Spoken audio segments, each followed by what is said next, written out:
वो चौपाई और अंश जिन पर विवाद है उनको लेकर अलग अलग विद्वानों की अलग अलग व्याख्या है, लेकिन कभी तुलसीदास को ही हिंदू समाज का पथभ्रष्टक तक कहा गया था और इसको लेकर भी देश में हमेशा से ही एक बहस छिड़ी रही।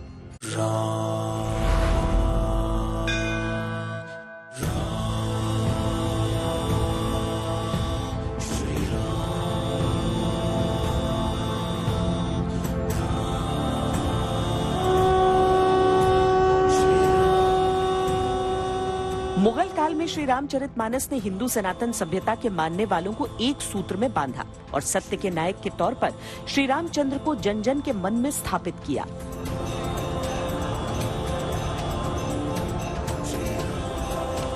वर्तमान में भी देखें तो श्री राम के नाम पर हुई पक्ष विपक्ष की राजनीति ने जाति और मान्यताओं से अलग एक हिंदू वोट बैंक तैयार किया।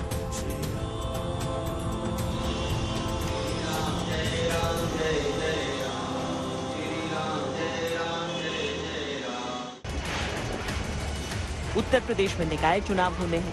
2024 के आम चुनावों की रणभेरी सुनाई देने लगी है। धर्म का मर्म फिर से गर्म, निशाने पर मानस है।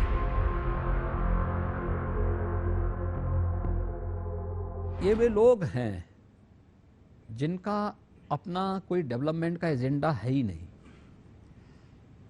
डेवलपमेंट के एजेंडे से ध्यान हटाने के लिए इस प्रकार के मुद्दों को उठाया जाता है जो समाज में वैमनस्यता पैदा कर सके, लेकिन वे कभी सफल नहीं होंगे क्योंकि उनकी असलियत समाज समझ चुका है। मैं तो सदन में मुख्यमंत्री जी से पूछूंगा कि अगर स्वामी प्रसाद मौर्य जी ने जो बातें कही हैं, क्या वो दोहा वो सदन में पढ़ सकते हैं? अगर वो सदन में पढ़ सकते हैं तो मैं जानना चाहूंगा कि आखिरकार क्यों लिखा है। आइए आपको एक एक करके बताते हैं कि श्री रामचरितमानस में विवाद के बिंदु क्या है। प्रभु भल कीन मोहि सिख दीन्ही, मर्यादा पुनि तुम्हरी कीन्ही, ढोल गवार शूद्र पशु नारी, सकल ताड़ना के अधिकारी। समाजवादी पार्टी के नेता स्वामी प्रसाद मौर्य का आरोप है कि ये चौपाई जाति विशेष को चिन्हित करके लिखी गई है, महिला विरोधी भी। वही वर्ग बोल रहा है जो जानता है कि मौर्य जी के इस बात करने पर कहीं महिलाएं, आदिवासी, दलित, पिछड़े मेरे मंदिर का बहिष्कार न कर दें, मेरे ऊपर चढ़ावा चढ़ाना बंद कर दें, मेरी पेट पूजा कैसे चलेगी, मेरी धंधे की दुकान कैसे चलेगी। इसलिए उनको दर्द है, शेष किसी को कोई दर्द नहीं है। और अगर हम कहते हैं कि अगर इन पंडित पुजारियों को, संतों और महंतों को, बड़े बड़े धर्माधीशों को अगर कोई गाली दे तो क्या इनको गाली अच्छी लगेगी? चौपाई के मायने और भावार्थ को लेकर एक लंबी बहस छिड़ी। हमने भी इसका मतलब जानने की कोशिश की। भाई समुद्र ने कहा है, जब वो भगवान ने 3 दिन तक उनकी आराधना की, पूजा किया, और जब वो 3 दिन तक नहीं बाहर निकले और उनको लंकापुरी को जाना था, तब उन्होंने कहा लक्ष्मण से कि हे लक्ष्मण, मेरा धनुष बाण लाओ, मैं इसके ऊपर प्रहार करूंगा कि ये सठ है, ये विनती करने से नहीं मानेगा। तब भगवान ने जब बाण तीर तान दिया तो ये चौपाई समुद्र ने कहा था कि हे प्रभु, मैं सठ हूँ, मैं, आप तो ज्ञानी आदमी हैं, हम तो अज्ञानी हैं, सठ हैं। वो अपने आप को कहा था, तुलसीदास जी ने नहीं कहा था इसको, ये उसने अपने कहा था कि ढोल गमार सूद पशनारी, सकल ताड़ना के अधिकारी। इनको समझाना जाए, इनको समझाए जाए और इनको ज्ञान दिया जाए, तब ये समझते हैं। ढोल मतलब ताड़ना मतलब पीटना नहीं होता, ताड़ना मतलब ताल लगाना होता है। धीरे धीरे उंगली लगाओगे, सुर में बजाओगे तब वो बजेगी।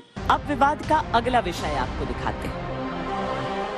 पूजहि विप्र सकल गुणहीना, पूजहि न शूद्र गुण ज्ञान प्रवीणा। इसका अर्थ है, इन पंक्तियों को लेकर विवाद है कि इसमें भी जातिगत विद्वता पर अंतर किया गया है, लेकिन रामचरितमानस में ही तुलसीदास की कुछ और पंक्तियां सुनो। जन्मना जायते शूद्र, संस्कारात भवेत द्विज, वेद पाठात भवेत विप्र, ब्रह्म जानाति ब्राह्मण। इसका अर्थ ये है कि हर व्यक्ति जन्म से शूद्र होता है, वो अपने कर्मों से द्विज बन सकता है, यानी जो वेदों को जान ले वो कोई भी ब्राह्मण हो सकता है। शूद्र क्या है? जो अज्ञानी हो। अगर ज्ञानी पुरुष हो जाए, वो चाहे किसी भी जाति का हो, वो पूजनीय नहीं है। ऐसा नहीं है कि ब्राह्मण ही पूजनीय है। कई हर जो ज्ञानी होता है, ज्ञानी पुरुष होता है, संत महात्मा होते हैं, हर जाति में होते हैं, वो पूजनीय नहीं जाते। हम प्रणाम करते हैं उनको, हम सर झुका के नमस्कार करते हैं, जय सीताराम बोलते हैं, उनका पैर छूते हैं, ऐसा थोड़ा पूजते हैं। कोई जाति जब संत हो गया, महात्मा हो गया, तो किसी जाति का थोड़ा रह गया वो तो भगवान के तुल्य हो गया। ज्ञान पूजा जाता है, इंसान पूजनीय नहीं होता। ब्राह्मण पूजनीय नहीं है, इसका ज्ञान पूजनीय है, वो किसी भी जाति का हो।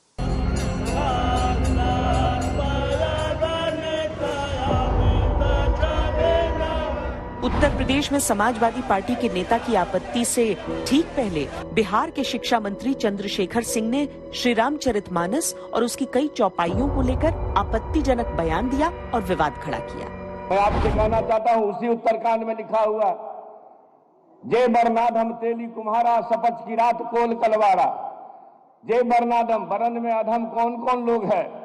जय बरनाधम तेली कुम्हारा सपच की रात कोल कलवारा। उत्तरकांड में लिखा है, आप गूगल पर जाके सर्च करिएगा, रामचरितमानस में जो नीचता का अर्थ क्या है आपको मिल जाएगा इसी टॉपिक में। पहली बात तो सकल ताड़ना के अधिकारी, ढोल गवार शूद्र पशु नारी सकल ताड़ना के अधिकारी, आप इसका भावार्थ पढ़िएगा तो सकल शिक्षा के अधिकारी, इसका अर्थ होता है ये चारों शिक्षा के अधिकारी हैं। ढोल भी शिक्षा का, गवार भी शिक्षा का, सेवक भी शिक्षा का और नारी भी। और प्रत्येक मनुष्य के अंदर चारों वर्ण है। ब्राह्मणों मुखमासीत बाहु राजन्यः प्रता, मुख से ब्राह्मण है, बाहु से क्षत्रिय है, उदर से वैश्य है और चरणों से सेवक है। तो प्रत्येक मानव के अंदर चारों वर्ण व्याप्त हैं। इसलिए किसी व्यक्ति विशेष, जाति विशेष के लिए टिप्पणी गोस्वामी जी की नहीं है, अपितु प्रत्येक व्यक्ति के लिए यह चेतावनी है कि सभी शिक्षा के अधिकारी। श्री राम को मानने वाले सारी दुनिया में हैं। सारी दुनिया से अलग अलग धर्म और संस्कृति को मानने वाले अयोध्या आते हैं और श्री राम से अपना नाता जोड़ते हैं। पर राजनीति को विवाद अच्छा लगता है।